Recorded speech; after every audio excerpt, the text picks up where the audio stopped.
Hi, everyone. So, I've been getting a fair few comments about things that are going on that have a resemblance to the end times or have been being talked about as relevant to the end times for a very long period of time. And these things are coming out, so I'm commenting on them to kind of slow people's roll and to help us understand, if we don't, that these things aren't actually related to the end times. And I think that that has led people to misconstrue the intent of my content and my channel, is it's not to talk about what things aren't, we talk about what things are. But in so doing, obviously it becomes evident that sometimes what people make meaningful isn't, and that would be like the Pope. The Pope passed away recently. And the Pope is not the false prophet, never was. But there is a large segment of Christianity who, for many, many, many years, have been saying that's who that is.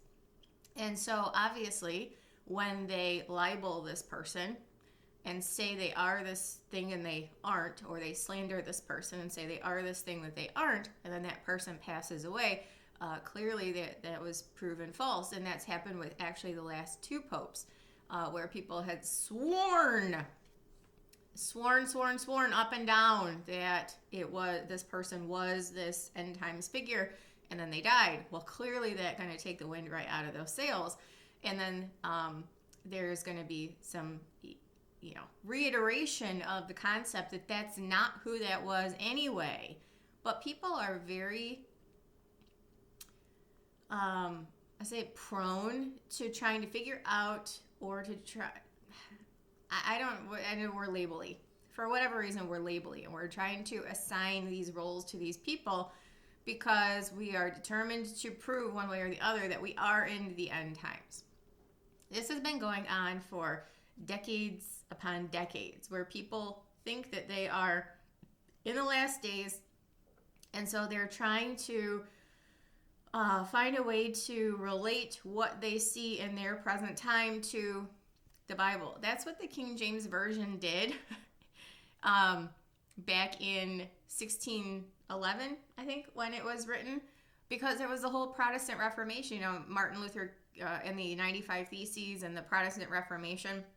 The King James is written in a way that makes you think that the apostasy or the falling away from, say, 2 Thessalonians 2 is from the Roman Church or the Roman Catholic Church.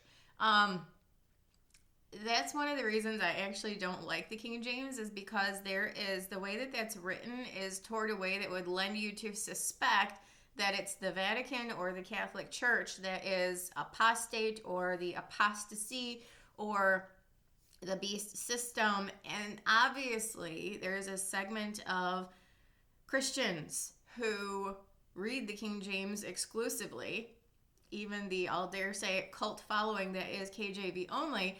And so these people probably are the majority of those who would fall in line with this, say, prophecy of the popes, or that the Pope is the false prophet, or stuff like that. Yeah, guess where that came from? The very people who wrote the Bible that you're reading. This is why we can't exclusively put all of our eggs in one basket for translation. It's really good, but you also have to understand the lens, the bias of the people who wrote it in that time period, because they thought the Catholic Church was the beast. Hundreds of years later, hopefully we should know better, and yet people don't seem to. So when the Pope passes away, and there's this belief system that's predicated upon him being something he's not, and the church being something, the Catholic Church being something it's not, of course I'm going to say something. It's not because I'm out there looking at these channels and trying to refute what they're saying. I'm not out there looking at any of these channels. I don't know what they're saying. I simply understand that there is a thought out there. There is a pervasive, a very prevalent belief out there that I am addressing, because once upon a time I was familiar with it. How it has evolved, if it has evolved, who knows? Who cares? What I do know is it hasn't gone away. And so, yeah, I'm going to address it, because I want people to understand that what they are doing, the roles that they are assigning to these people, is in error to do. And so there's been a couple of clarification videos that I've done recently to say, hey, I know that there are people out there saying this, but it's not right because of this. It's not about attacking what's wrong. It's about what's teaching what's right. And there are what are called opportune times to do that when there is an event which occurs, which kind of takes something off of the table from being accurate. And then there's a whole bunch of people wandering around saying, well, but I thought, but what about? So what now? Okay, let's go provide answers. Let's use the in that we're given and go provide answers.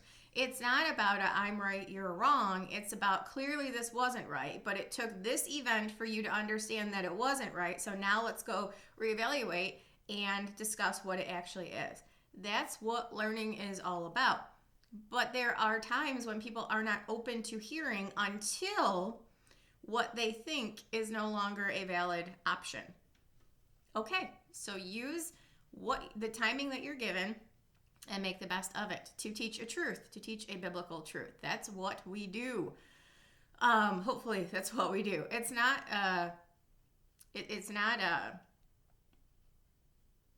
yeah, I don't even know. It's not a negative thing. It's a positive thing. It's a teaching opportunity. Also, simply because there is a proposed 7-year ceasefire that Qatar, I want to say, from what I've heard, the Egyptian plan was 5 years for the ceasefire, truce, whatever you call it, between Hamas and Israel. The Egyptian plan was 5 years. The Qatar plan was 7 years. This actually made me laugh. I have not been out there seeing what people are saying. I literally have seen not one single thing. My nose is running because my sinuses are going crazy. But it's getting warm out. I'm going to spend time outside today, so I'm not complaining, but my nose is running. Better catch it. It made me laugh when I saw the 7-year thing because I know, without having actually seen a single thing, I knew there was going to be people out there talking about it. And that's why I think it's funny, because it is demonstrative of the lateness of the hour and the expectation of people. That doesn't mean that that's what that is, because it's not. We've talked about that at such great length here on this channel about what the covenant is and the actions that will lead to the commencement of the 7-year period. And it's got nothing to do with a ceasefire, a truce between Hamas and Israel. But the fact that it was a 7-year thing, I think is just, I do think it's absolutely hilarious, because it's one of those things that wakes people up that maybe weren't woken up to the lateness of the hour. There are so many people who are dead set on knowing specific times and dates and things like that. And I am not interested in discussing those things any longer. I have given my thoughts and we're done with that. If you want that, go somewhere else. But I will say that we should know that we are in that time, in those times, nearness, lateness. And it's funny that there was a specific 7-year thing brought out, because it's, like I said, it's going to wake people up. No, that's not what it is, but it's going to wake people up and give them an opportunity to maybe share the gospel in a different way than they had before, because they'll say, hey, this is what the Bible says and this is what's going on. No, that's not it. Or maybe they'll say, this is it. It's not.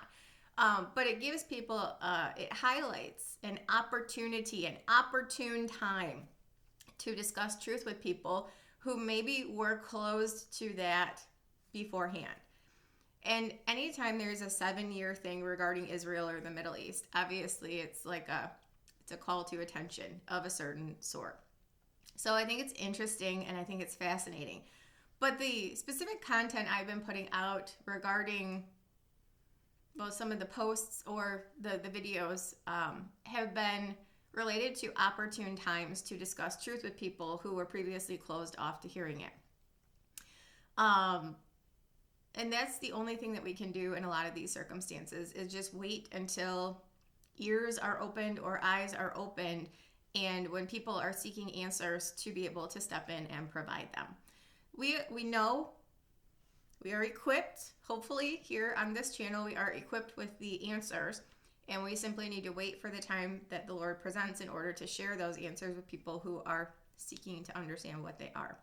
So no, this isn't a channel that's dedicated to refuting what other people say. I'm not out there. I don't know what they are saying. However, I do understand prevalent thoughts because I've been at this for a minute. I do understand what some people are saying, not specifically right this second, but just a general thought.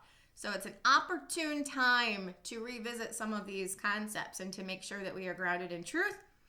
And if we are not, to get grounded in truth so that we're not Ephesians 4, that ye be no more children, tossed to and fro and carried about with every wind of doctrine by the sleight of men and cunning craftiness whereby they lie in wait to deceive. But the thing about deception is people who are deceived don't always realize that they are. And so it takes opportune times to help them understand and set them on a better course than maybe they were presently on. And some people aren't open to that, and that's cool. But anyway, just clarifying some recent content because I woke up to some winning comments today. So let's get that off of the table. And it just may mean that this channel isn't right for them, which is okay too.